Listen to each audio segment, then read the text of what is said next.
في خطوة تعد سابقة من نوعها في المغرب، دخلت شاحنات كهربائية حيز الخدمة بمدينة الرباط، تستخدم لنقل النفايات وتعتمد على الكهرباء كطاقة أساسية للحركة.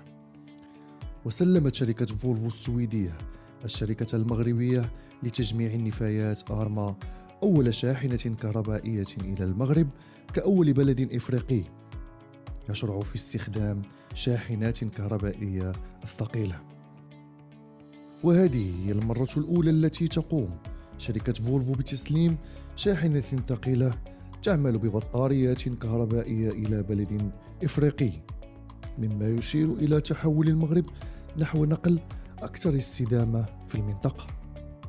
الشاحنة عديمة انبعاثات ولديها القدرة على توفير ما يقارب 30 طنا من ثاني أكسيد الكربون كل عام، مما يقلل بشكل كبير من انبعاثات مقارنة بنظيرتها من الديزل.